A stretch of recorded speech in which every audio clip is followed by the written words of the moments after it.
Welcome to Did You Hear Me? Sleezy on the mic again. I'm joined by the ever-increasing in popularity by each episode, the Sheriff. Hello. There he is, a little delayed there, but he's here. I'm here. We are graced by the presence of one of the greatest tag team duos in Northeast Georgia history. I don't even know how to introduce this because this is so electric right now. But tonight we're joined by the Granite City Gamblers. Who the hell are the Gamblers? Oh, you didn't know? Your ass better call somebody. Ladies and gentlemen, boys and girls, children of all ages, we are here in the Boom Boom Room coming at you from Athens, Georgia. It's me, the big K-I-N-G, with my partner, the capital A-C-E, and our esteemed host, the Sheriff, and Sleezy. Bringing to you college football content, betting lines, and sporting news from around the globe. This is the podcast your mama warned you about. Did ya hear me? And if you don't like that, then we got 2 words for you. Suck it! I can't. Oh my God. I think we're going to end the show right here. I appreciate everybody tuning in. I appreciate Make sure you turn that part down on your radio. That was the last episode of Did You Hear? When the king comes places, the king and the ace and the gamblers, we take over. We ain't coming here. We don't come just to meet the standard. We come to raise the standard, and when that standard's raised, then we exceed that standard. I haven't We heard only it yet. strive for greatness, and we only achieve greatness. And you got a problem with that, turn your radios off right now, because you ain't worth listening to. I don't even know where to go from this. You made one of the panels fly off the wall. It hit me in the back of the head. Ace, do you have anything to add, Ace? Ace? Absolutely not. I feel like that was one of the greatest intros that have ever graced podcasts. We're going to tell you one more thing, what me and the ace, what we enjoy doing. We enjoy doing this all the time. We love drinking, we love fighting, and we love... Hey, whoa! This is a clean podcast here. Clean. We are major fans of the Oregon Duck. Quack, quack. Podcast. I don't have to say that last part. You know what we like doing all night long. Let's get it going. Let's get it rolling. Thank you, fellas, for having the Gamblers on the show. Can you get us back on the rails, Sleazy? The water's falling. The rails are broken. That was electrifying, I will tell you that. Thank you so much. The energy. Bringing the energy. I can't even compose myself right now. That was very good.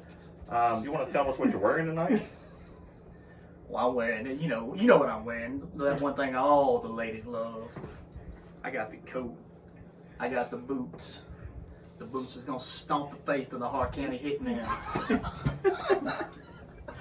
the vaunted, the feared Hart County Hitman. Yeah, they're so feared. They keep running. We calling them out time and time again. They won't show their faces.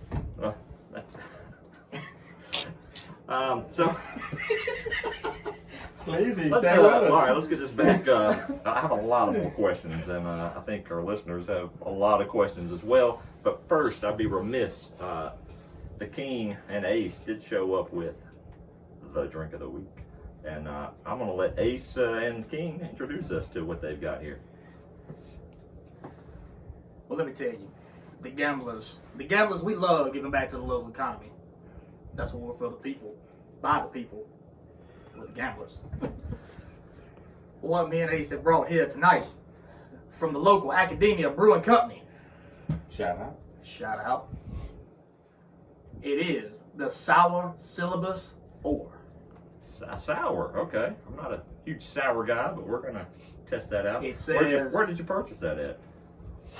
The one and only Village Wine and Spirits. Shout out to Village. Everybody take advantage of that podcast special there, the Mix and Match 6. Get 10% off if you mention the podcast. I hope everybody's trying that out. You know, me and Ace, we love the grannies.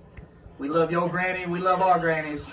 And down here, this thing says Granny's Goodies. Love the grannies. All right, Shout out to the Let's grannies. see what we got here. All right. his energy level's coming back to earth.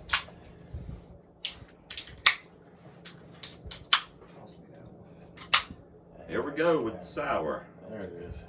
It smells soury.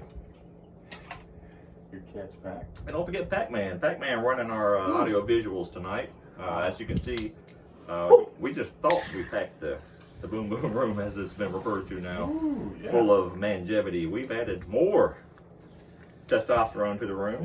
What, that tastes like some good granny right there. Kids show. It's a sour.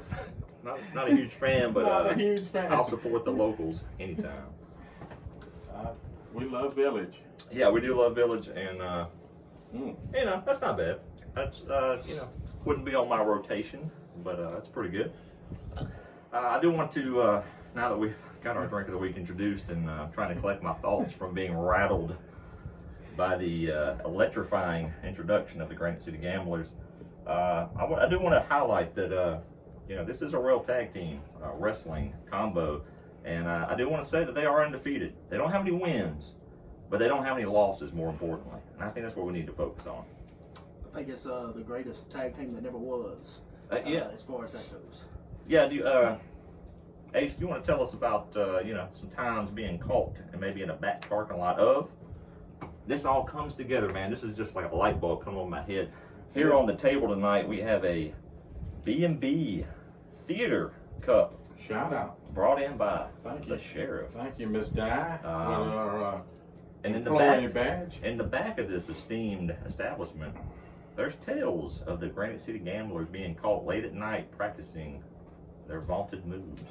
So there was. A little origin story for the Granite City Gamblers going out. So got a couple years back, got a phone call from the Northeast Georgia Farmhands. Okay. They were the champions of the Northeastern Circuit for quite some time. Combined weight of those two gentlemen were approximately 650.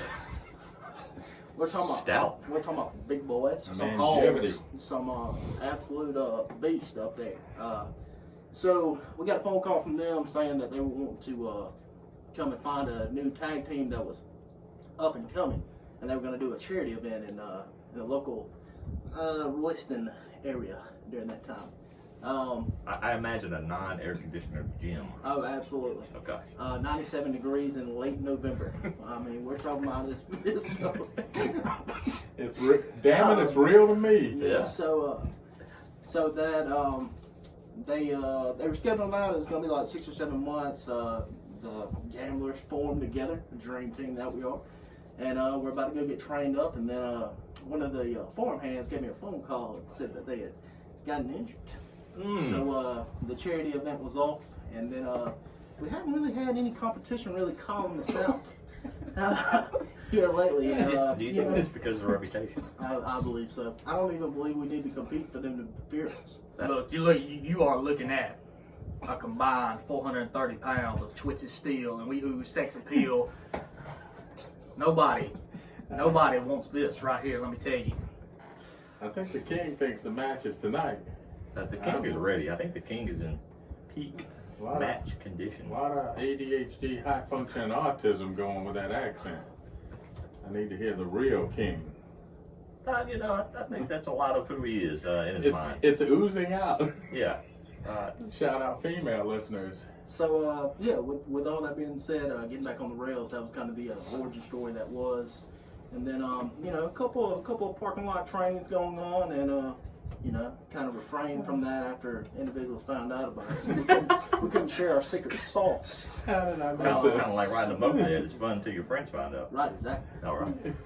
So then after that happened, we kind of parted ways. How did I miss Whoa, this? parted ways or parted ways with the dream? Parted ways with the dream. Okay, but you just wait on call any day. Any day. Parted ways with the farm hands, correct? Yeah. Sounds like the farmhand's lack of physical conditioning really derailed your career. Yes. I would venture to say so. Yes. Okay, all right. Obviously not y'all's fault.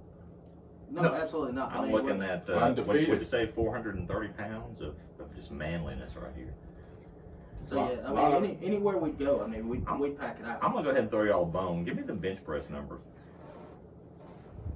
Because Come I on. hear that Ace trains at a specific gym. What do you call that? The goat pen. The Goat Pen. We used to have 3 goats beside the gym. This is a true story. It's a very true story. Yes.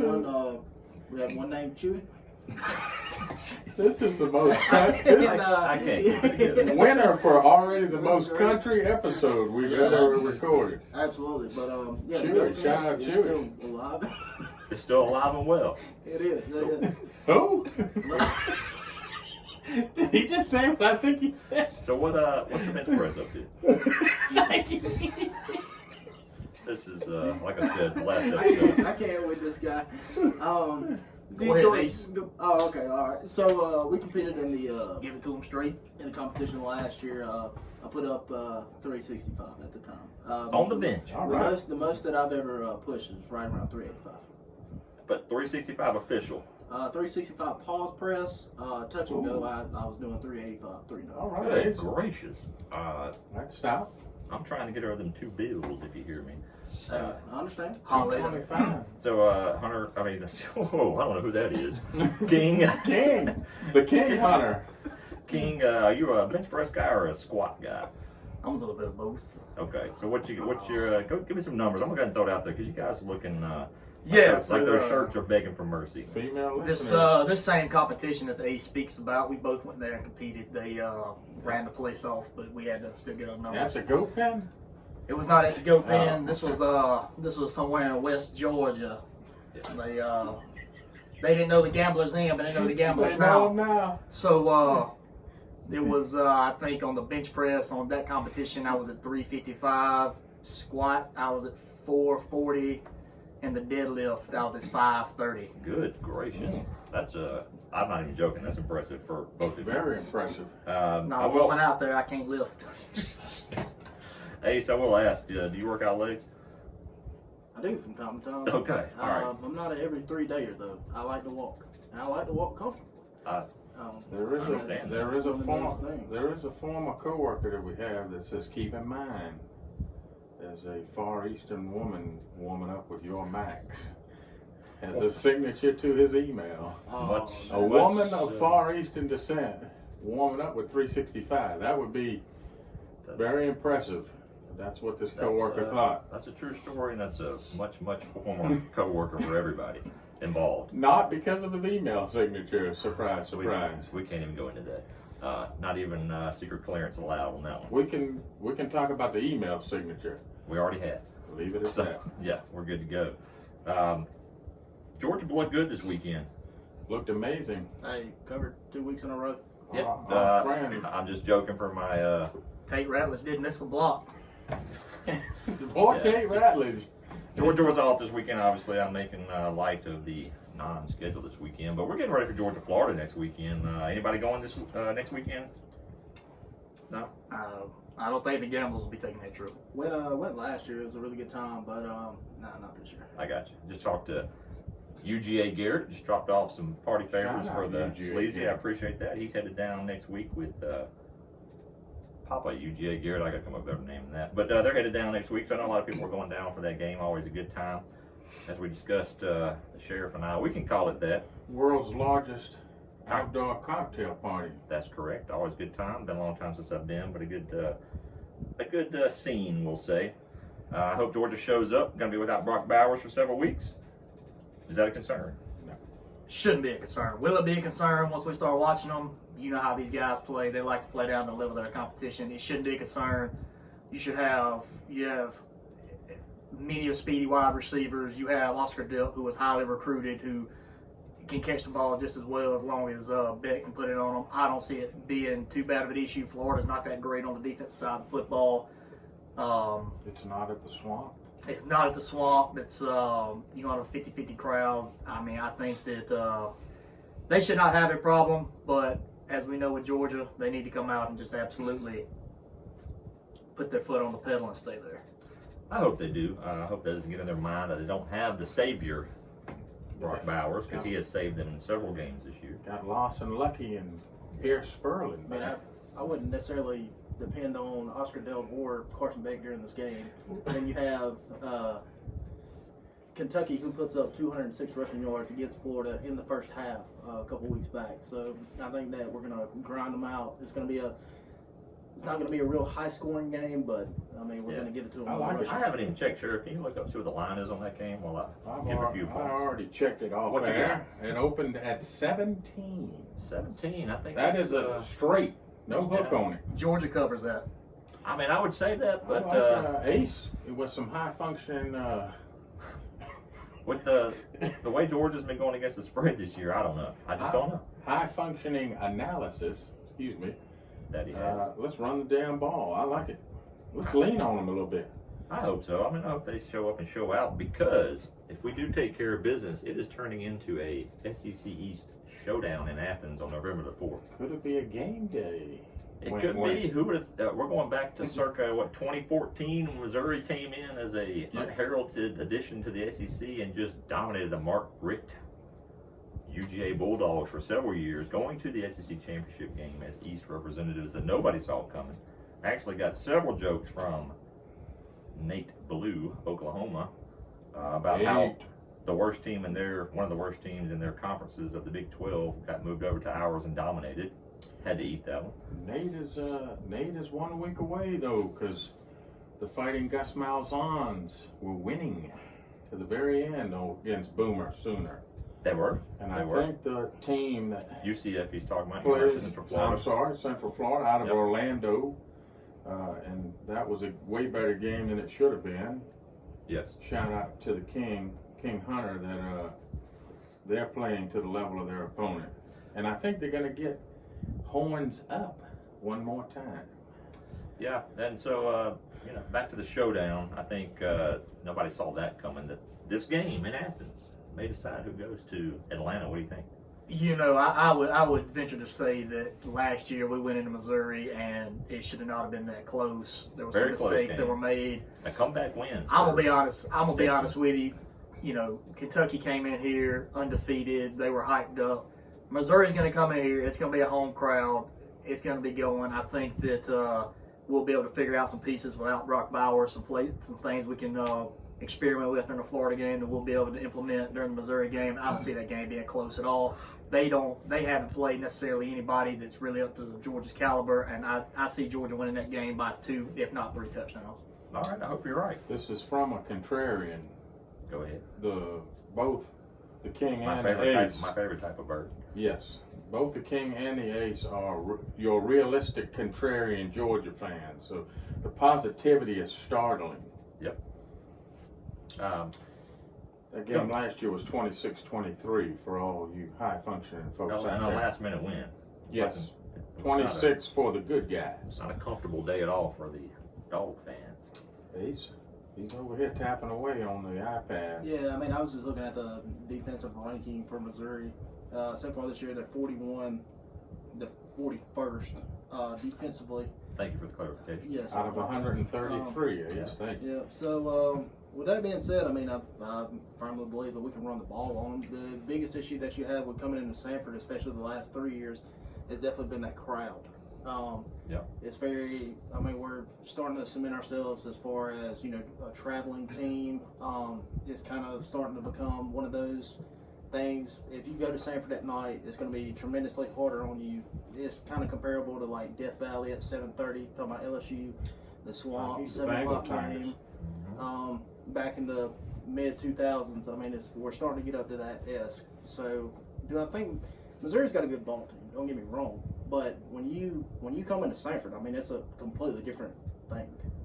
Here's what the King would like to see from the Georgia defense. He's back. We have been spoiled over the last 2 years with a Jordan Davis and a Jalen Carter. Now, Yeah. Georgia, if anybody knows anything about the Georgia defense, they love running that defense with that defensive front, likes to eat up blocks and let their linebackers run free. And that's all fine and dandy. But what I want to see is, I want to see us be able to, every now and then, to get pressure with being able to only rush 4. And here's the issue. We ain't been able to really do that much this year. We don't have that just dominant defensive line or that one at least dominant defensive lineman that's able to take those blocks, shed those blocks, and get pressure on that quarterback. That makes a big difference when you're playing these spread teams who like to throw the ball around. The Missouris and even Florida probably is going to try to throw the ball around a little bit. You got to be able to get pressure with your front 4. when you're only rushing 4 or 5 at a time sometimes. I understand. I like blitzing just as much as the next person. But when you're playing these teams that's going to throw the ball, you're going to have to play a little bit of man coverage, and you're going to have to hope that you can get to the quarterback with 4 or 5. I like it. Yeah, and to hearken the words of, the king of kings, we'll call him, of Elbert County. Why don't they use the fullback anymore? Where's the fullback? I tell you what. That's a direct, for everybody that doesn't know, that's a direct quote of the king's father. He wants to call into shows and ask, where's the fullback at? I want to make sure we did not go this episode without mentioning him. The king's father, shout out, did call in to the Georgia Post game one time and asked them why in the hell do they not use a fullback anymore. And I tend to agree. Look, when I'm on the 1, 2, 3 yard line, I don't know why I'm taking the ball out of a damn shotgun. I want to be up on the line. I want that big ugly up there. I want to hand the ball off. And the king wants to see that push. The king don't want to see Tate Ratledge spending 3 hours in the player's lounge. The king wants to see Tate Ratledge and the rest of that line get 3 yards of push. So we can get that first down and we can get that touchdown. Fellow podcaster, tell you. Hey, He is. He's a big podcast. Well, he can come get some of his Granite City Gamblers anytime he wants to, but he's probably going to whiff on that as well.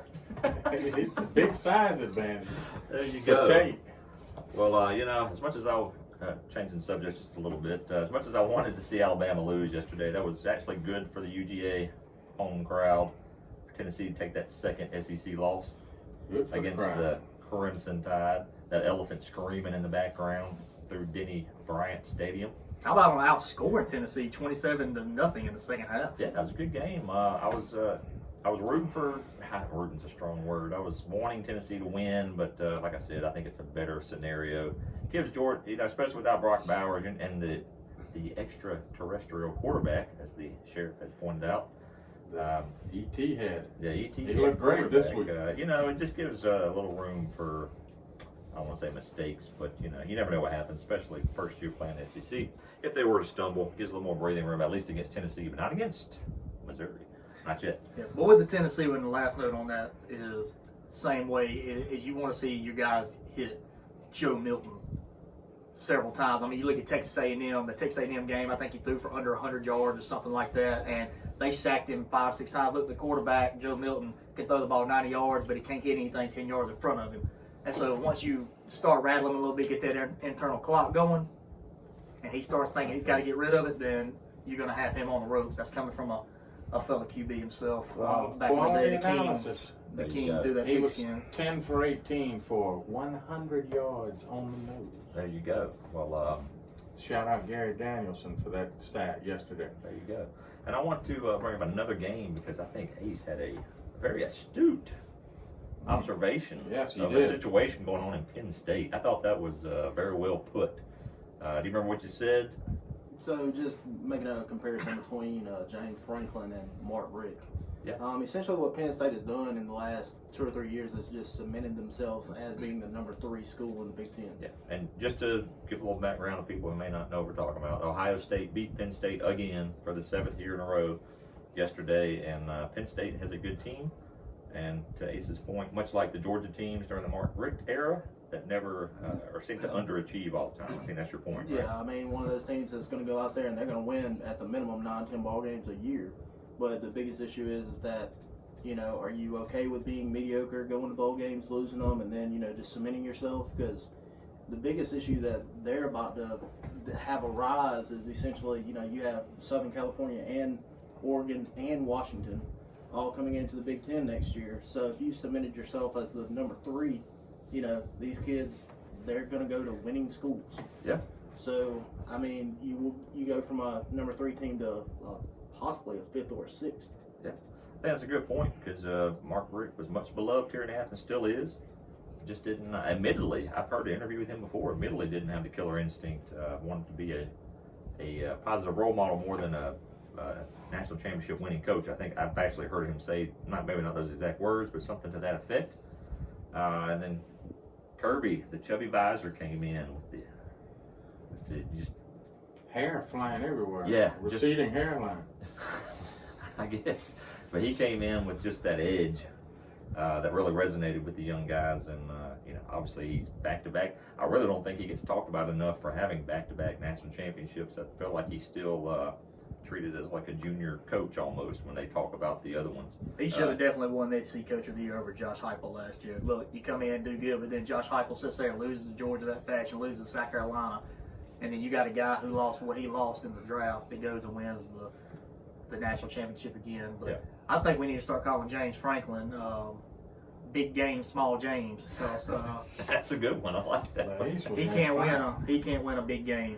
He's proven he can. The stat yesterday that they posted up, it was in like trash time, like a minute left. They said he was 3-15 against top 10 Yeah. AP. So I mean, 1 out of 4 games, and then from the past 2 years, it's all came down to the game. Yeah. Michigan, Ohio State every single year. That's right. So with that being said, I mean they're completely out of the picture for the last 3 to 5 years.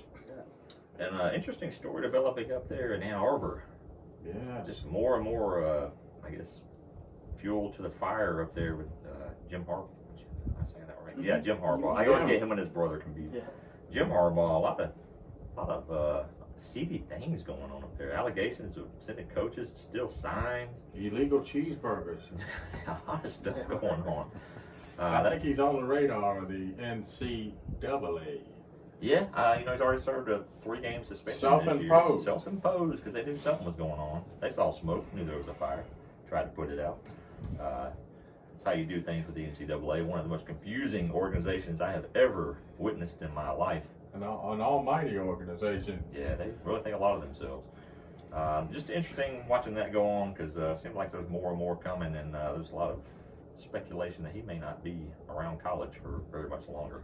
Yeah, he just got a big extension though, didn't he? Last year or going into this year? He did, but it seems like since that extension, there's been just a lot of weird things going on up there. It's gonna be one of them Jimbo Fisher buyout situations. I don't know. I think they just opened themselves up to, he gets the cheeseburger incident going on, and now he's got the scouting thing going on, and it's almost like, once you get the NCAA fired up, they're just like looking for things. Absolutely. Because they're an inept organization, they look for low-hanging fruit to make themselves relevant. Correct. I totally agree with that. Yeah. And the point being, I don't know why the Big Ten would release this for, I guess you could call it Ohio State is their 1A brand and Michigan is 1B. Yeah. Why would you disclose this to every media outlet there is, including Did You Hear Me?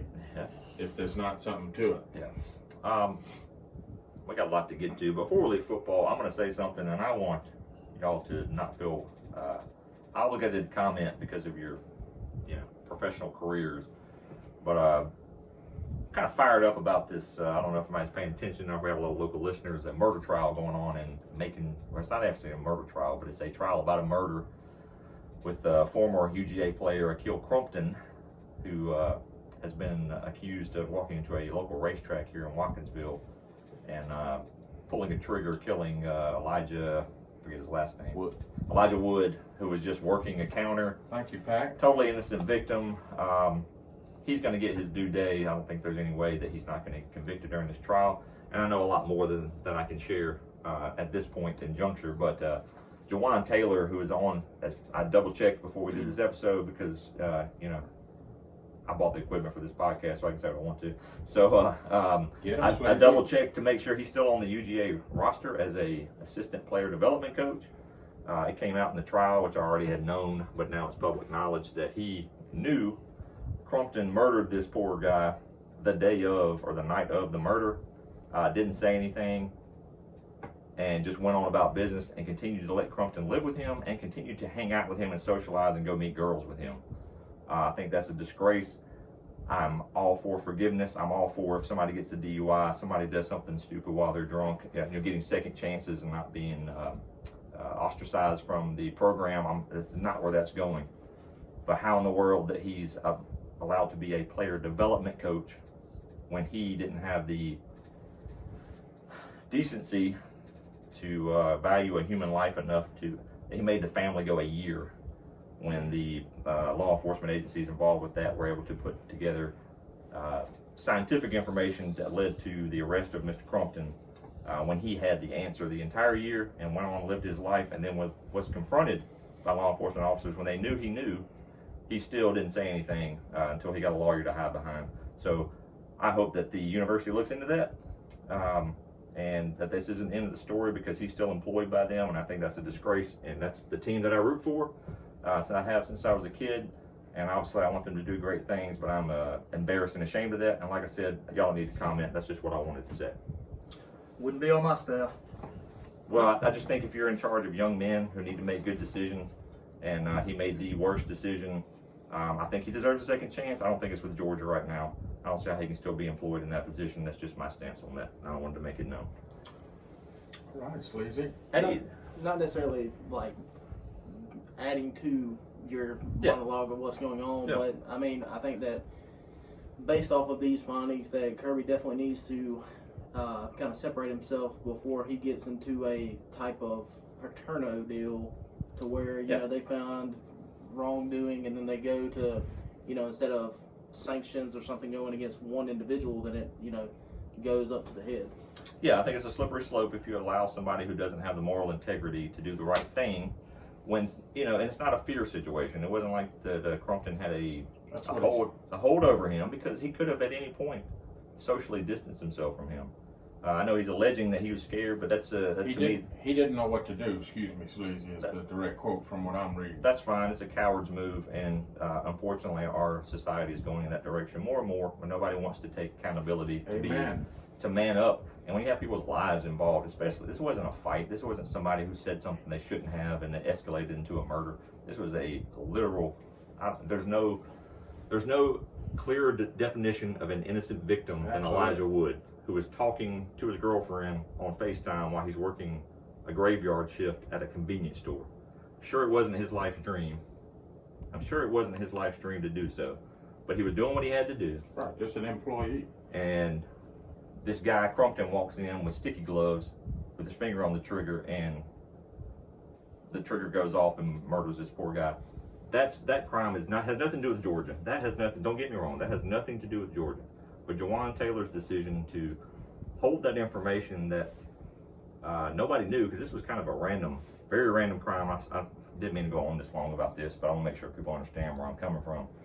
This was a pure whodunit at the time, because it was a random crime that resulted in the loss of his life. And Jawan Taylor had the information that could have brought justice to this a year prior than when it did, and he decided not to. There are other people involved. Not going to get into that right now. There are other people involved that also knew, that will not be held accountable or continue to be employed by the university. Let's move on, Philip. Well, he's the assistant director of player development, which I assume sounds like a decent amount of responsibility. So yeah, just to close the book, that is a very irresponsible act. Yes, and I hope he learns from it. And but I don't think he will, because he's not facing, at this point, he's not facing any consequences. I do want to move on. Pack, I need to bring you up here. Sorry, this is a purely. We're about to brag on ourselves. Oh boy. Yesterday, The extra at half 5K was, should we say dominated? I don't know how else you say it other than dominated. Yeah. We took the course by storm yesterday. Hope everybody checked out Instagram. We were donning the beautiful shirts of the podcast. Yeah, I checked it out. And we had, I think we mentioned it a couple episodes ago. What was our initial goal? Well, when we first signed up for this thing, we were saying, look, if we finish in under 30 minutes, we'll be happy. We started running a little bit, said 30 minutes is a given. Let's Started feeling ourselves. started feeling ourselves. Them urban deer out there got us running a little bit harder. So we said, That extra tendon started feeling good. They're not scared. the blood started flowing.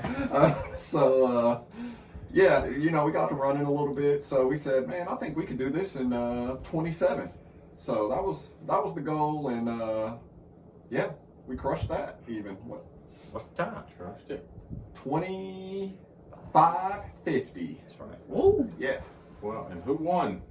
So I was going to get into that, because PackMan and I ran as a team, as a podcast, if you will, representatives of the podcast. Ran as a team, stride for stride, just listening to each other breathe for I 25 saw the start minutes. and the finish. 25 minutes and 50 seconds of two men just breathing beside each other. Heavy breathing. Very heavy breathing. And to my recollection, And I looked at the video several times. Just, it doesn't matter. Doesn't matter. A Just let everybody know I'm not photo upset. finish. I'm not upset, okay? Nobody's upset. But I looked at the video. We crossed at the same time, but somehow the extra tendon That's it. got him across in 0.3 seconds faster than me. That blood rushed at the perfect time. Got me across that finish line just a smidge. Shout out to Chad Ocho Cinco. So, The third leg made the difference. So, PackMan did finish before me, officially. But no, we had a great time. Got a lot of comments on the shirts. Hopefully everybody turns into listeners. But we had a good time, and I'll pat ourselves on the back. We did a great job completing that race, because when we first started, we did not think that was going to be the end time. So we did really well. I'm proud of you guys. Yeah, and Big Sleezy started feeling himself so much over here that he accidentally volunteered us for a marathon, the inaugural Classic City Marathon. I don't know about that. I did. I was kind of feeling good, and Mama Sleezy was there, who is a runner. Won, if you saw the post, she won first place in the Absolutely. young ladies over 60 years of age Shout by a out. large Shout margin. out. Shout out to our listeners over 60. But Mama Sleazy, way to go. Oh, but everybody PackMan- loves those Granite goodies, baby.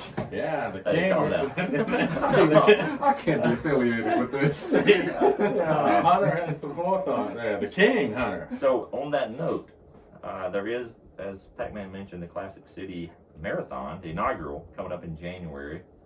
Mama Sleazy, after PackMan mentioned it and said, it'd be cool to do that, they have a relay portion of it. So you can have a 4-man team or a 4-person team, to be Alright. politically correct.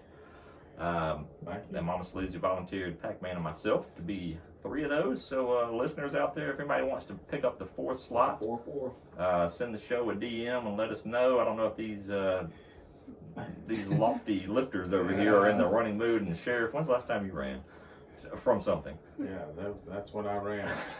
When something was chasing me. I'm just giving you a hard time. I'm not picking up that anchor leg, but the next 5K is in the sheriff's sight. Oh, breaking news on Did You Hear Me? The Sheriff. 3 miles is right there at it. Does that have anything to do with Big Brain pushing you to maybe get in a little better shape? Big Brain is always cognizant of my nutrition or lack thereof, and the fact that I'm gonna die tomorrow, according to her. Well, Too many Chick-fil-A spicy chicken, fried spicy chicken, because there's no other way to have it. no, why would you? Sandwiches. Well, seriously though, if anybody is interested in pick up the 4th leg of this, we got some runners out there. Handsome Dave. I don't know who else we got that comes to mind. If there's some barbells at the end of the track, and we got 2 dead ringers here. Yeah, we need a ringer. We need a ringer. We're not gonna break any land speed records, but hopefully our 4th. I mean, are we committed to this thing or what? I think as of the posting of this It's episode official tonight, now. it's official It's that we're going to official. sign up for this. So we do need a 4th leg. If anybody's interested, reach out to us. Not the 3rd leg, but the 4th. I've got the 3rd leg covered. We just need the 4th. Shout All right, out female moving listeners. on. Moving on.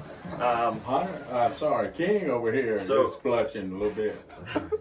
Right. It's getting hot up here in the boom boom room. There you go. So I had heard from the King that he got several, as we move on to our next, segment, we'll call it.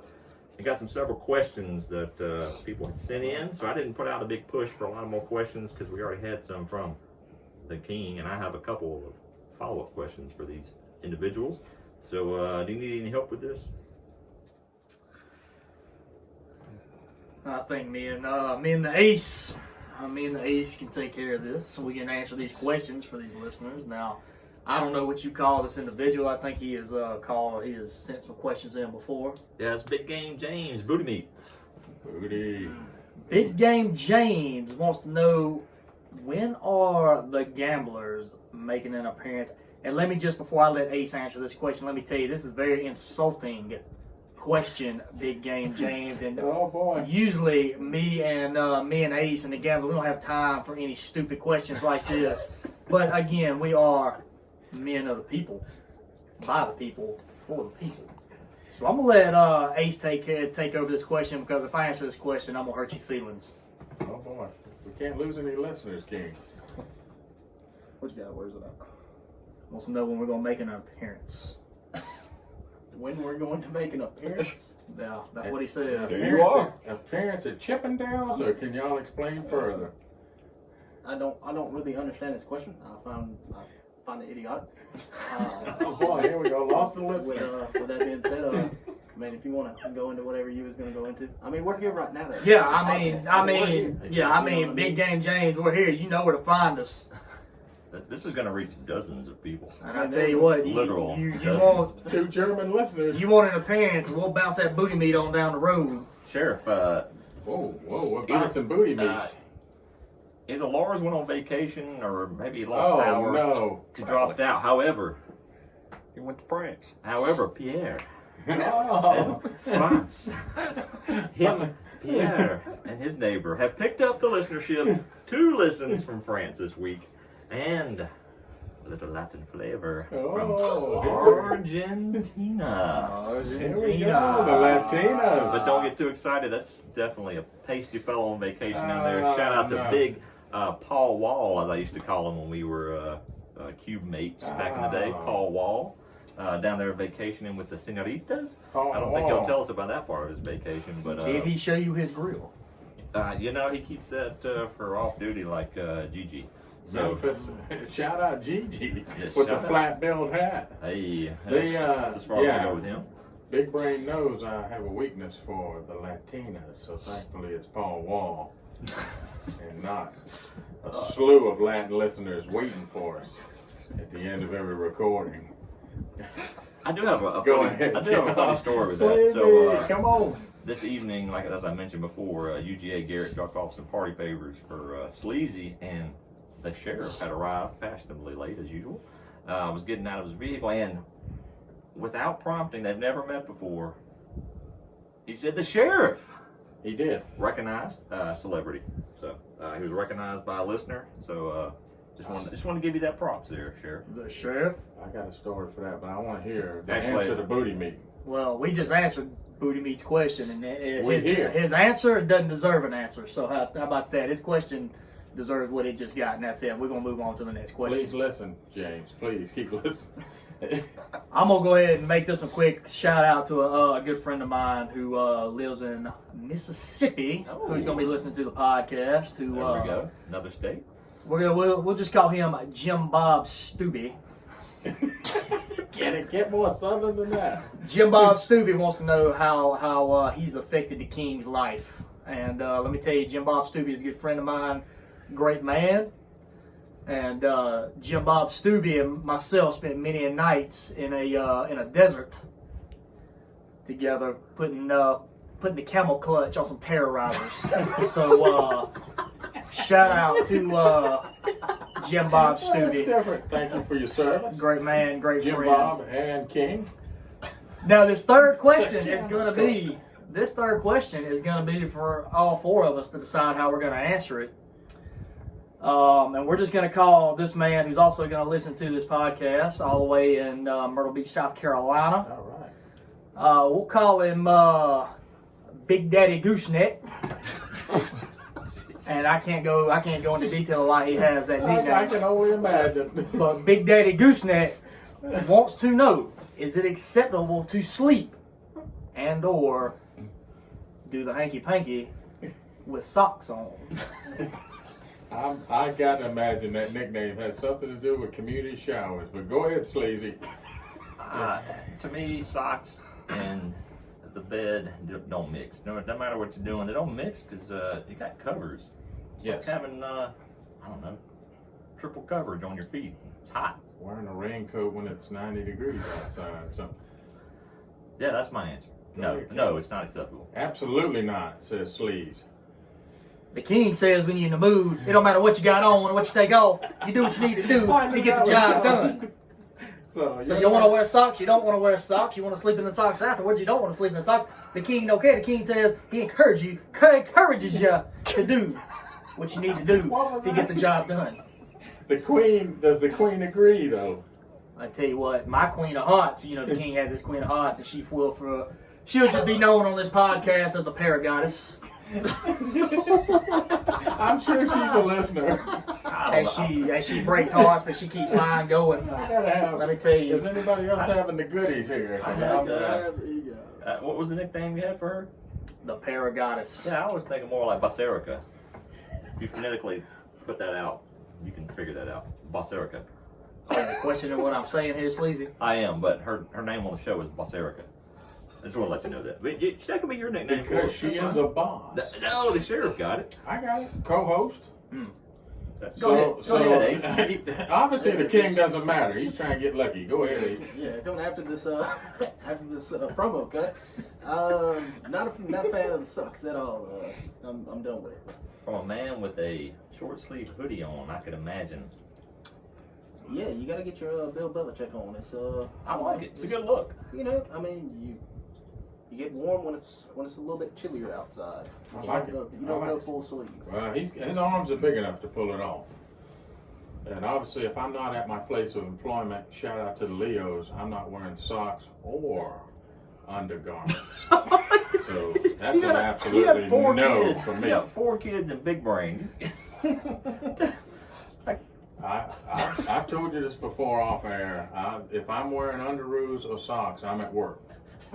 If not, absolutely. I don't want to be involved in a court case. Let's move on to the next question. All right, and since she has been brought up, Boss Erica. Boss Erica, Boss Erica. she wants to know what it means to be a true American hero. We'll start with you.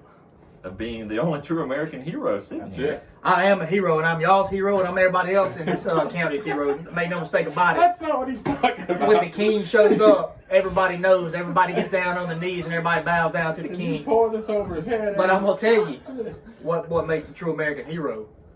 It gets no more patriotic than the king right here. And I tell you what, I've been to 3 different continents. I've been to multiple countries. I've flown that American flag in places that I hope your children, your wives, your grannies never have to go. Granny. But I tell you what, if I don't see you singing that national anthem at a ball game, I'm gonna call you out because I am a true American hero and a true brother. I got one thing for that. Sheriff going in deep again. PackMan is also a true brother. The king has inspired me. Yeah. If we're answering this question truthfully, I think a true American hero can come in a lot of different forms and fashions because while I do appreciate those who have served overseas, hats off. But, you know, Cheers. I appreciate everything they've done. We have a lot of things going on here in our own country that people take care of every day, and that goes from, you know, I think as long as people do things the right way, I think there's a lot of jobs that you may not think are American heroes, but from everybody from picking up the garbage to, you know, keeping the streets safe to putting out those fires, even though they're I'm gonna go ahead and say it, even though they come with their own recliners, those firefighters do. I got a soft spot. The king has a soft spot in his heart for the firefighters. They have a lot of relaxed time, we'll say that. Everybody does their part as long as they do it with the right attitude. Absolutely. I give them a salute as an American hero. Obviously, there are those that probably hold higher rankings in our heart for what they do overseas, and I do appreciate that, so I don't want to devalue that. I'm not trying to devalue what they do. I just think there's a lot of different ways you can do it. Absolutely. Well spoken, well spoken. We're gonna give the camel clutch the #1 ranking, but certainly it takes everyone to make the wheel go round. Yeah, anybody else have anything to add to that? Work hard, mind your business. Hey, I like that. That's it. That's all- Work that's all out I at the got. goat pen. Yes, sir. There you go. With Chewy. The Chewy over there watching chewing his Did curd. he say there was a goat named after the male anatomy? What? That's what I thought I heard earlier. You need to go home and clean your ears. Sheriff over here thinking about Pac-Man's third leg, I see. All right. That's a Let's good go. name for a goat. Let's go to the last question there from an individual that we all know. I don't have a great name for him, but we'll call him Quiet Kyle. Okay, Quiet All right. Kyle. Quiet Who Kyle. was certainly at church this morning. Go Quiet ahead. Kyle sent King a question he would like, and this question is specifically for Sleazy. Quiet Kyle wants to know when Sleazy is going to come back to his old place of profession. Oh, that's a Hot take. question laid with a landmine. A true American hero can answer this. Just a short answer on that. I won't take much time on this. I have nothing against the former profession. Everybody knows I left law enforcement here recently, and I never will say that I won't ever be back. Because who knows what happens in life, and who knows when that calling comes back knocking on the door and you got to answer it and open it up and go out there and take care of business. That's it. But as of now, trying something else, and so I don't know. I still love everybody there. I still respect everybody, and wish everybody the best, especially Quiet Kyle, who's sneakily not quiet when you get to know him, but when you first meet him, he's quiet. He's an enforcer, that Quiet Kyle. Yeah, he's a fast guy. I'll say that much. You could come back as the dog man liaison. I can come back with a lot of things, but yeah, that's for another episode. So, all right, I have a couple questions. Is that the last that you got? That's all I got sent in to me, or at There least the we only go. ones I could put on air. As the real king. Well, I knew that you would have quite a following. People kind of anticipating this performance coming on here. It is a performance. It has been a performance. I'm ready to run through a wall. That's why I'm having 2 of these grannies. First question that I have, because I want to 2 make grannies, sure 1 sheriff. Okay. You know, as soon as we make it over one hill, and I think we're going to be fine, we just plunge into another ditch. But anyways, my question for you, Hunter, is, excuse me, King Hunter. Hey, well, that's about the 5th time we put the government name out there. That's all right. My question for you is, do you relish in the fact that you're known as a podcast killer? Now, for everybody that knows, this is official, no lie, he has killed 1 podcast. This is the 2nd podcast that he is in the midst of murdering right now. But he has officially killed 1 podcast. Do you relish in that fact? He's at the scene of the crime. Go ahead, King. Well, as many of my followers know, many of my fans know, the king has many talents. And, you know, I had a good friend of mine that wanted to get this podcast going, and he brought me on, and I was brutally honest about some things. Brutally and, honest. With all your social security number, address, the names and numbers of everybody who worked with you. I just want to lay the scene for everybody who doesn't know the story. Well, I won't go into too much depth because I think I thought we were going in I depth. think Stinky Butt's gonna be making an appearance on this Stinky, podcast maybe at shout one out. point. So shout out Stinky Butt and his podcast, Freedom Tears. Yeah, still waiting on that episode of review. The one and the only. I thought I did a good thing, and me and Boss Erica were out in Las Vegas, and I get a phone call saying that I immediately Viking Chris.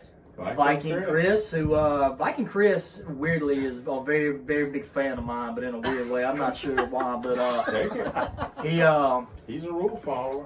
But he called me and he said that podcast needed to come down immediately, and so Did he say it, or did he no, he said it, and in a loud tone of voice? well, he only speaks in one tone of voice, so the king had to reach out to Stinky Butt, and we had to get that podcast taken off, and it took about 2 months for it to come off Apple Podcasts, by the way. So, but you know what? I don't think I relish in that fact. I think it's just one of my many talents. I can boost your ratings, or I can tank your ratings. It's whatever you want me to do. He's a lightning rod, this guy. I just wanted to bring that up. This one goes for Ace.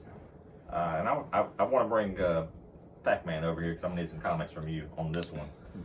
Just so everybody knows, Ace is in the middle of, with his own hands, building the home of him and his offspring, like with his hands. Little house on the prairie stuff Yeah. over here. Very big job. Very big job. Yeah, we had to make sure we did the podcast after daylight hours because he just spends sun up to sundown hammering, welding. Not a welder whatsoever. Not a welder. The electrician, Concreting. I don't know what you do. Yeah, we're just putting up walls right now. sheet rocking. My question for you, number one, I got a follow-up question. Do you regret it yet, now that you're in the middle of it? I mean, like, I'm gonna look back on it and I'm going to appreciate it more, obviously. And then, so through working a couple of, blue collar things back and forth, the biggest thing when you're getting into that industry is just knowing a little bit about something, right? So when you go in and you ask somebody, you're like, hey, can you establish, a bigger room, or I want more square footage in my house or something like that, I have no idea what you're going to do. You just give me a number and I will financially, give you whatever you need to make this happen. Okay. Whereas, if you get your hands in there and you kind of do a little bit of work and stuff, then you kind of understand what their job is, you understand where you're coming from, and then, you kind of get into a negotiation type deal. Okay. I will say, never ever build a 2,700 square foot house. Agree to frame it out yourself while also working 45 hours a week at another job. Yeah. Do not do that. That seems way more than I can handle. Do not do On that. top of the Leo, You heard it here first. he's a builder. There A you Leo go. builder, if little, you- little blue falcon over there. Yeah, do not don't agree to that. Everything's waiting on you while you're framing it out. So it's impressive. Anytime anybody, today I hung for the special agent, had to hang a couple pictures. Got to hammer out 2 nails. Absolutely. Reach Two real different high. walls with the squinted eye measuring. I got them hung, and I can't tell me nothing. I consider myself a man today, but then I knew you were coming on the show, and I was like, that dude's a man. Did you make sure that you hung them into a stud? Nope, not at all. Went straight to the drywall, but they're not heavy. My man. Okay, understandable. And Understandable. yeah, the wall rips will move. That's Okay. That's Yeah, well, don't even know how to fix it. We just move. Are you going to hire a moving company, or are you going to ask your friends to move? Shout out definitely- Scott Bobby. I'm just going to ask Scott Bobby. My question that I want to do a little round table on is you're a handy guy, right? I mean, you're building a house. You're handy. He's downplaying it. I think he's a modern day Bob Vila, R.I.P. Good reference there. Used to watch that when we didn't have cable. Shout out Papa Sleezy on GBTV. Yeah, Bob's He did take care of us, though. I know he's a little sensitive about the money subject. Thank you, Papa Sleezy. 2 Bobs that are no longer with us that were huge on that channel. He, One Ross and one Vila. Because we don't make mistakes. Okay, we're tizzing them out. We got. My question is, PackMan and I were in the beautiful hills of North Georgia when we were having a discussion with Doc Lolliday and the special agent about our, did you say lack of handiness? Oh my God. But you know what we decided? We may not be handy, but we know, and I verified with Doc Lolliday. You can go ahead and finish this out. Putting me and my business on blast. She did indeed say that I was not handy. She said I was handsy, if you know what I mean. So, the question I guess is, are you handy or are you handsy? Kings approve. He didn't answer the question. You didn't answer it. Hey, which you one handy are you, or are you King? handsy? You know. Well, I'm gonna be whatever you need me to be. Oh my God. This guy's a politician, I right? tell you what, you need me to hang something, I'm gonna hang something. You need me to hang something over you, I'm gonna hang something over you. You know what I'm saying? The king does whatever pleases the boss Erica. Boss Erica. All right. So see both. But if you ask boss Erica, she's gonna say I'm handsy. Well, there's the correct I think answer. that's I think I want to be handy, but I think if anybody were to take a poll with the special agent, she would say I'm handsy. Sheriff? We have already discussed this off air, but I am definitely handsy with my 14 children, and I can break many things, including now, shout out Big Brain, one of the LCD screens for the children. Shout out Scott Bobby and his screens. Broke a rear-facing screen and in the new vehicle. Already. So I am not. It's a brand new vehicle Yeah, too. it was the baby seat. Our youngest child is in a rear-facing seat. Yeah. Shout out to the law, but we follow it. But it swivels. The seat swivels, and so I was tired of moving the front seat up to swivel the seat. Is everybody still following me? And so I just manhandled it. Thank you, Bob Vila. So I just manhandled the swivel seat, and therefore the back of the swivel seat caught the LCD screen that is now shattered at the bottom. Further proving that I cannot fix anything. I kind of want to tell a big brain story associated with that. 'Cause I think it's hilarious because it illustrates big brain in about 3 minutes. The reason they have a new vehicle, we already know this dude's handy. He's building a house. Okay, Ace, okay. do you need to add anything to that? We're closing the or book are on you that. are you a double threat? Oh, he's a double threat. I wouldn't say so. I definitely wouldn't say so. Definitely gonna go with the handy there, but mainly it's just making phone calls to older adults that have been there, done that, Yeah. and saying I know nothing, you know a lot about this. Give me the skinny on it, and then watching a lot of YouTube.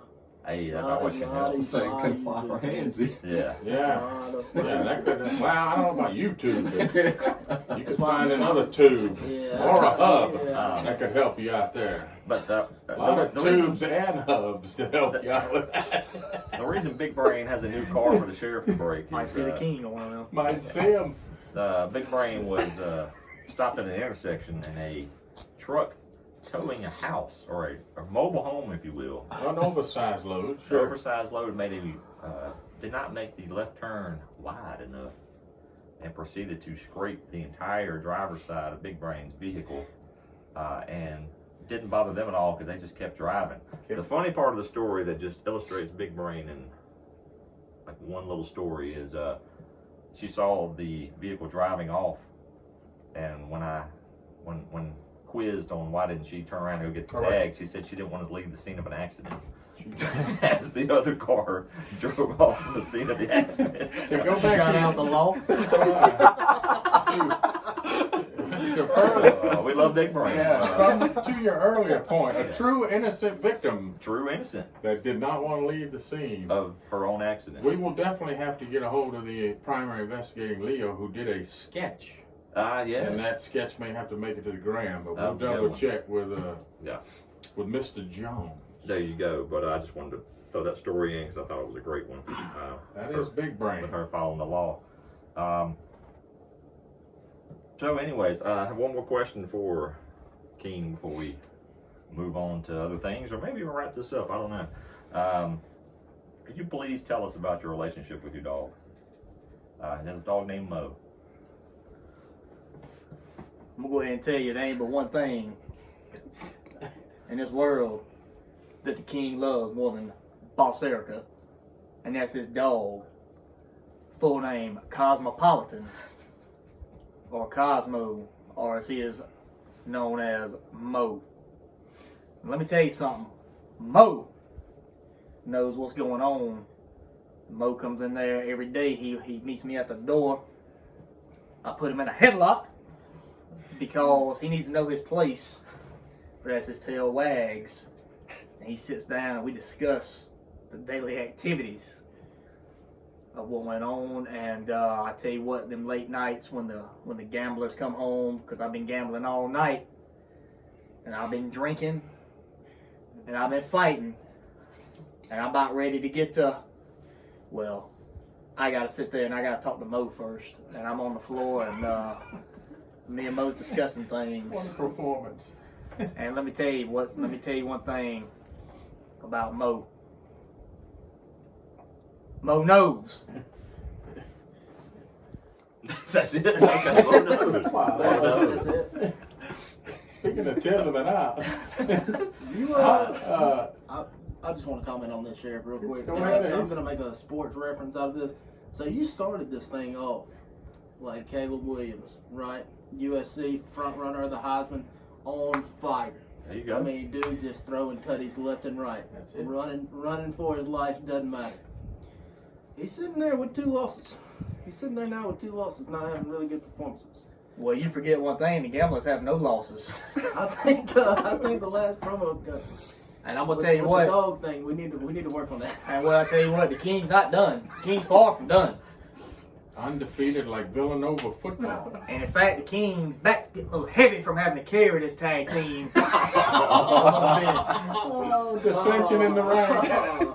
That's great. We might witness a split here. The king loves his dog. I think that's He does. maybe I got that out of There there. are rumors that they may share bread late at night. We break bread together. This is true. Like Lady and the Tramp style. Well, sometimes the Mo has to get up and go outside and do his business. And so, Boss Erica is, well, let's just put she's a heavy sleeper. So, As am I. The king will go down and let them mow out, and while the mow's out, I usually like to dabble in either the hot dog or the hamburger buns that we have in our pantry. This is good. The innuendo is wild. And,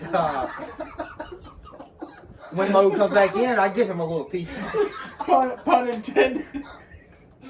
Give him a little piece of the hot dog. Oh my god. Is there any peanut butter involved in this? He's allergic. Shout out Mr. Burns, who's also allergic, who will be fixing Big Brain Screen after Mr. Burns. I am. We thought Scott Bobby was a dog enthusiast. No. We have gone off the rails. There he is. Oh, you show me the back. The picture on the back of his phone is not of Boss Erica, but it is a Cosmopolitan. Oh, he's got a dual. He got the little trick, so if Boss Erica sees his phone, the first thing she sees is her, but then when he really gets into it, okay, I got you, man. Hey, do what you got to do. The king is smarter than he looks. King's very smart. King has an IQ score of close to about 102. Very specific. Out of 500 or out of how much? I don't know. I've never taken an IQ test. It shows. Folks, we promise that Hunter is not committing any crimes with his dogs. If that's his name, I don't know. Yeah. Ace. HB. I have another question for you. This is my last question of questions. All right. So you ride a two-wheeled vehicle at work most days, is that correct? I do. An iron horse. I have two parts to this question. Number one, Okay. do you have a temperature high or low that you will not get on the two-wheeled vehicle? I do now. And by motorcycle, I'm not trying to talk in code, people. He rides a motorcycle at work, and I'm asking him if it's ever too hot or too cold. Yeah, so... Shout out Mama San, make sure I have her on. Everything we do on here is in code. Sorry, Ace. Yep. So, this past year, I finally convinced myself to where I'm going to start cutting it off once it gets to about 93. Because you're riding, you got probably a 20, 30 degree difference with the motor coming up right into your goods. So, I mean, you are boiling on there. And then, for me, I mean, it just starts with, you have to do a lot of riding during this point of the year right now, to where, you have those high 40 days starting off, and you kind of got to get your body adjusted to it, so you have to ride during these times. So, like 70 now feels hotter because you have the cold mornings, obviously. Okay. There's a science But- to this. So, once you get adjusted somewhat, it's all right, but I would say anything below 40, I mean, it's not worth it. It's really not worth it. Yeah. Like if I go outside like that and I can see it, I don't like getting on it. I got you. I guess I got a three-part question. Why do the people in your profession that ride the two-wheel vehicles wear stretchy pants, like leggings for men? All right, so Anybody notice that? Everybody notice the leggings they wear? yeah, so I'm gonna go ahead and put it out there. Go ahead. I'm at an astounding, and Buddy Me talks about this a lot. I'm at a great height of 5'7", right? That's a good height. So a little shorter than most. I'll admit it. I'm okay with that. Short king. So with that being said, 27.5-inch seat height. You kind of gotta do like a HBK type kick to get on that thing. Yeah. Sweet chin music, if So- you will. so- Shout out Shawn Michaels. Yeah. So if you got regular pants on, I mean your leg ain't gonna go up that high. So that's one of the things. Two, they're kind of like a little bit thicker than most. So if you happen to have to go down like a Jerome Tilly, Have you happened to go down? Secret Yeah. Beverage Tilly has gone down on these two-wheel things a handful of so times. yeah, if you Shout go out. down, you got a little bit more protection Secret in Beverage. that. So that's why we do it. Okay, it was an observation. You wear different pants than everybody else. So I just wanted to know. Third part of the question is, when I was a young Leo, as the sheriff likes to term it, Shout out. I had, we'll call it the summer of 2010. I was working an evening shift, and I worked about 5 two-wheel fatalities in the span of about 7 weeks. And I said, never again will I think about getting on these things. Does any of the things that you have seen or heard or anything ever deter you from doing this as much as you did? I mean, you know, as much as the two-wheel guys investigate other two-wheel guys things is what you're pointing to. Yeah. You have some of that. I mean, there's sometimes that the guy that's on two wheels does nothing wrong. And Oh, correct. That's usually the case. It's usually they're not easily seen, and so they usually get the bad end of not doing anything wrong. Go right. ahead. So you have that instance of it, and I mean, you know, I'd say you kind of ride a little bit more careful after you have something like that happen, but not necessarily. I mean, most of your serious injury or your fatals with motorcycles, it's either the guy did nothing wrong or the guy had no business doing what he's doing. So that's kind of the two-edged sword, I guess you would say. So it's some may say it is what it is. Yeah, I mean that's kind of how I look at it. You know, it be what it do, and that's what it's gonna be. There you go. I mean, Just to interject on secret beverage Tilly. Yeah. That was the other. Comment by Jet, on the text thread integrity that I had to pass on to the listeners was that James Franklin is the Mark Richt of the North. He is. And we have a light-skinned secret beverage Tilly at quarterback for the Bayou Bengals. with a buck 40 soaking wet in his shoulder With a pads. couple bricks So I in think his that was a pocket. reference to the frame of the LSU quarterback. Is that correct? 100%. I can see that. Not my reference. Just So had to give the man credit for an hilarious So you're just and throwing. astute. So you're just observation. throwing a grenade from somebody else out there. I'm letting not. It, letting it explode. I'm giving the man credit for being able to see, personalize, and reflect on the beauty of college football and what it means to him. There you go. Okay, fair enough. Fair enough. Well, Was that your 3-tier question? Was that like your last of the? that was it. Because I after I'm working those, and just to not take over that segment, because you answered it how I wanted you, honestly. I just after working those accidents, I saw that they had little chance, no matter if they were right or wrong, Any more and tears? that the wrangled aftermath, just to be gory about it, the wrangled aftermath that I witnessed 5 times in that small time period. It was a summer of heat, some may say. Yeah, definitely. Not even gonna go into what I was about to comment on top of that. Yeah, it'd be really sadistic. With that being said, I was gonna go into, since you do a lot of sports comedy, I was gonna open it up to the table. Yeah. Question: what is, and this could be any sports. Like, I'm not a big baseball guy or anything like that. I understand what you and the sheriff are. Okay. What is your biggest pet peeve in regards to sports? This could be from a coaching aspect, from a fan aspect, from a, you know. How about you start us off? Let me think about that for a second. Start us off, You got Bob something? Vila. So the biggest pet peeve that I have right now in regards to college football is they absolutely, they ruin the greatest overtime of all time when it comes to football-wise. Of you get 2 overtimes and then you have to start going for 2. Yeah. You know, you have some of those games to where they'll be in like the 8th or the 9th overtime, and you know, if you get word of this, you're going to change it Oh, yeah. to go No watch doubt. that. You know, No doubt. they kind of ruined it with making it immediately your second overtime. You have to start going for 2. Right. Like that killed me. And then the other thing too, the main difference between college football and NFL was that every first down you stop the clock. Mm-hmm. And for me, the biggest pet peeve this year has It's been very noticeable this year.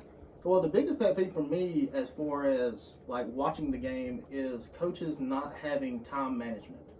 Like, it is killing me. These guys are getting paid $11 million Yep.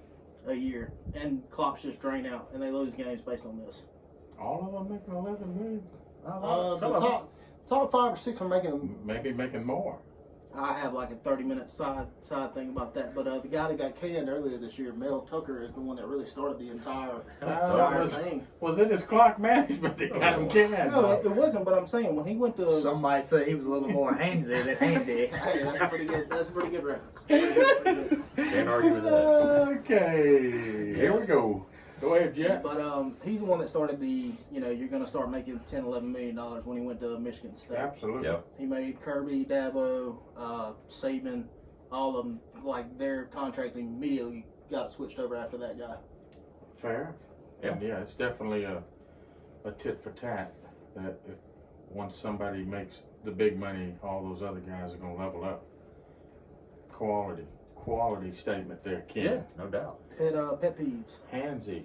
Well, a phone was involved, so I don't know, but it was Handsy.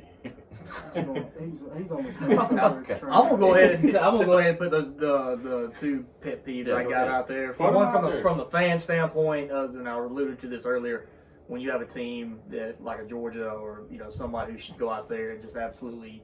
I understand there's going to be some off time sometime, but you should be able to dominate a lot of these teams from start to finish, and it's frustrating to watch it week after week to where it's just almost like you're waiting on the second half to have that breakout thing. So that would be a pet peeve from a fan standpoint. From a gameplay standpoint, I hate the fact that you can no longer barely touch the quarterback. Now, when you want to talk college football or NFL, either one, it's what you're seeing is a lot of these quarterbacks now will take off and run, and a lot of these defenders won't even touch them, and they'll get 3 or 4 extra yards. It could be a first down because the defensive player is scared to hit them for fear of getting a penalty. Because what you'll see is when they get a sack, you can't hit them too low, and if you accidentally hit them too high, it's still a penalty. You So can't I think land on them either. yeah, so I think that that's pretty much those are some Quality. big pet peeves right there. I'm gonna cut you off, and I find it amazing that the winningest quarterback in his high school history, King here himself, is talking about how you cannot hit a quarterback. Just wanted to add that little. Oh, they caveat. could hit him, I Winningest- bet. Winningest quarterback. from You his heard high that, school. winning as quarterback, they couldn't hit me. Ace jumped the gun. I was going to end the show with that, but we're here. That's- We're here, that's my but we'll fault. get back to that just in a second. It's all That's good. my We'll bad. go ahead. We're Sheriff, here. you got anything? I think I gotta reiterate the King saying playing to the level of your opponent is Yep. ridiculous, and quality football fans here as guests, footballers. Instant replay's mine. You said I couldn't hate commercials, couldn't have a quality DVR game, which I do have, but it's okay. No such thing, I guess, in the words of Sleezy. But yeah, if I can't hate commercials, if I can't get credit for hating commercials, then I'm shifting to instant replay. Yeah, instant replay can be aggravating because if you can't see it in the first 2 frames, then what are you looking for? Wow. It's not there, or I don't get why it takes so long sometimes. What a world we live in where it's not just a competitive arena where the chips fall where they may. Now we have to Well, I'm a fan. slave over Yeah. something I'm like a fan. you said. I'm a fan of instant replay because there are some horrific calls out Yes. there. But when you have to go split hairs and spend 8 minutes reviewing one play, what is it worth it at that point? No. When you're trying to, if it's not obvious, it's not obvious. That's my point. 100% agree with you. My pet peeve, very quickly here, is baseball. I'm all for the kids having fun, and Ronald Acuna Jr. is the biggest Oh God. biggest violator of this. But the bat flips and the 12-minute trips around the bases when you hit a home run.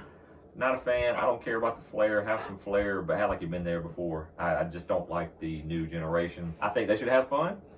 I don't care that they have emotion while they're going, but let's get the game going. It probably says be professional.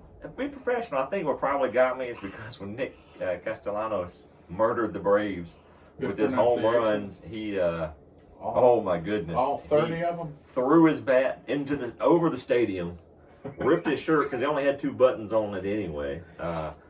Showed his chest and then stood there as he pumped his chest to the fans for forever before he ran to the bases. Again, you can do that while you're running. I don't like the showmanship of that part of it. I think it's fine to have flair and be excited and show emotion. That's not my point.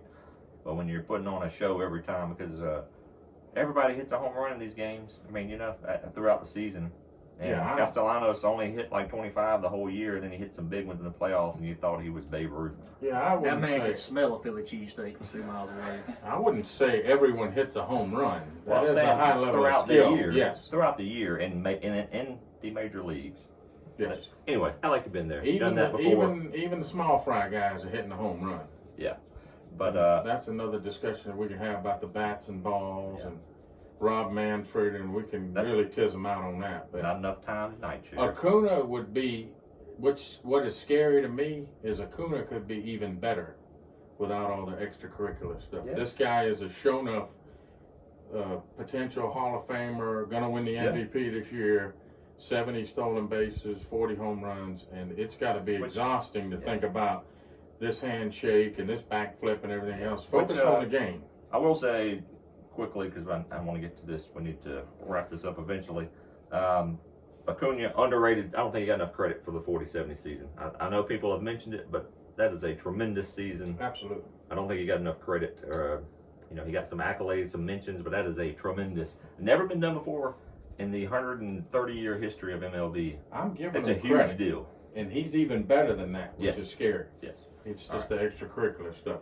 Great point there, Grandpa. Get off my lawn. Get off my I lawn. hate this I'm new out there. generation and all their bat flips and I'm out there naturally watering my lawn. Y'all become Headbands. running through, okay? headbands look like Karate Kid. I know you Yeah. hated that too. All right. Only thing you like's the beard. Shout You're out allowed to to have you. a Love the beard. beards. Can they have a tattoo? Oh, they can have tats wherever they want to. Okay. The King. The King. Delaware counties. How many performances are we up to from the King? Self-proclaimed winningest quarterback in history. So what I did, hold on. What I did was I made a call to a Delaware County football historian by the name of Slickhead Ronald Mills. Made a call to him because I know he's been following Delaware County football since about the 40s. Yes. He has. He's a historian, and I wanted to know about the King legacy in Elbert County. He had to get this, knock some cobwebs off. He was like, yeah, I think he was a quarterback there for a couple years.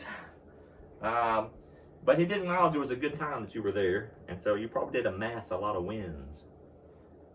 So he didn't refute or verify that you are the winningest quarterback. So we'll go with that. But I asked him, I said, was he airing it out or was he handing it off? And he said, you did a lot of handing off, but he said there was a game in Jefferson. Didn't know which year, because I don't know if Slickhead Ronald Mills knows what year it is right now.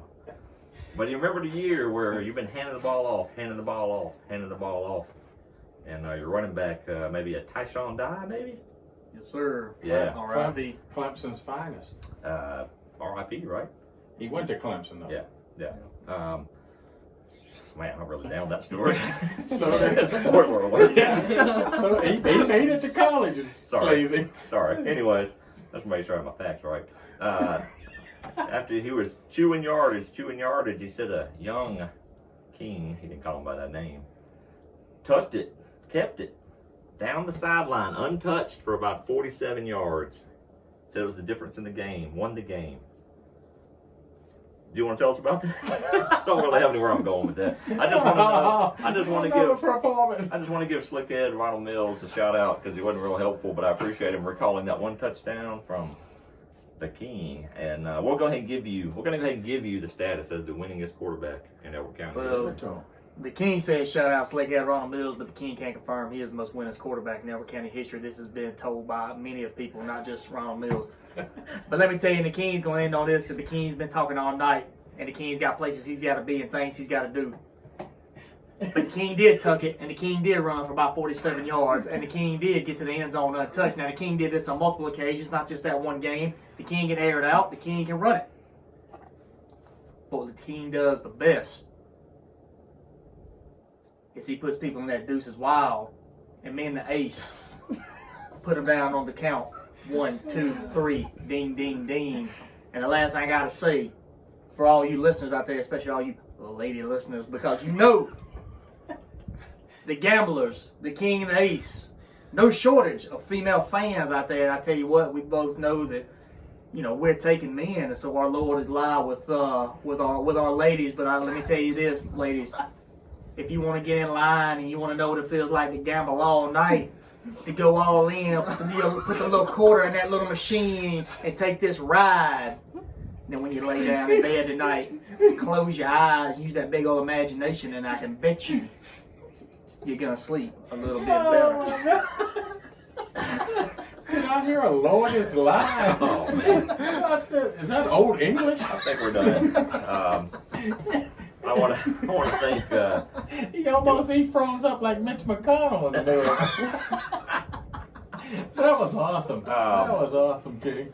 Ace, do you want to give a shout out to the Queen of Elbert County, Miss Amber? The Beano, Shout out. the Beano herself. Yeah, do you want to give a shout out?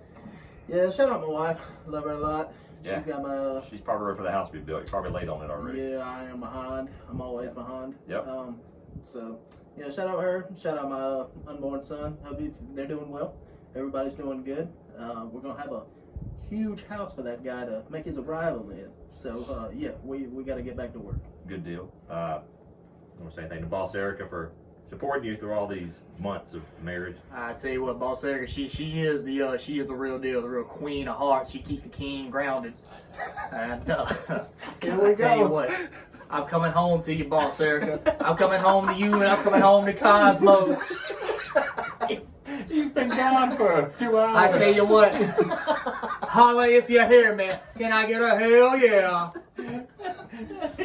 All right. Hell yeah, I there do you want to thank y'all very much for coming on to Granite City Gamblers. Yes. We have been looking forward to this for a couple weeks, and we appreciate y'all coming on and entertaining everybody. Appreciate you having us. Everybody, again, remember, anybody wants to be that fourth leg on the marathon relay, all you got to do is 6.5 miles. Hit us up. Check us out on the gram. Check us out. Shout out to PackMan for taking care of the Thank you, audio Pac. visuals. Even brought in some lighting for tonight PackMan. to glow us up.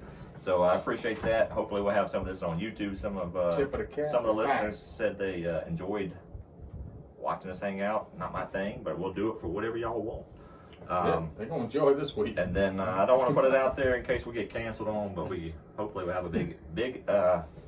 This was a big episode. Yes. Trust me, it was a big episode. A lot of personality, a lot of mangevity up here. But Larger hopefully than we'll have life. our episode 6 is going to be a big episode with somebody very important in the community if they follow through. Oh, yeah, But I don't want to put big any pressure on them. I'm not going to name them. So stay tuned for that. Check us out Instagram, the tube, even on the talk. Don't know what I'm doing there, but it's there. So we're gonna. We're slinging aces. Yeah. So anyways, we're gonna get on out of here. Thank everybody for listening. We'll catch y'all next week.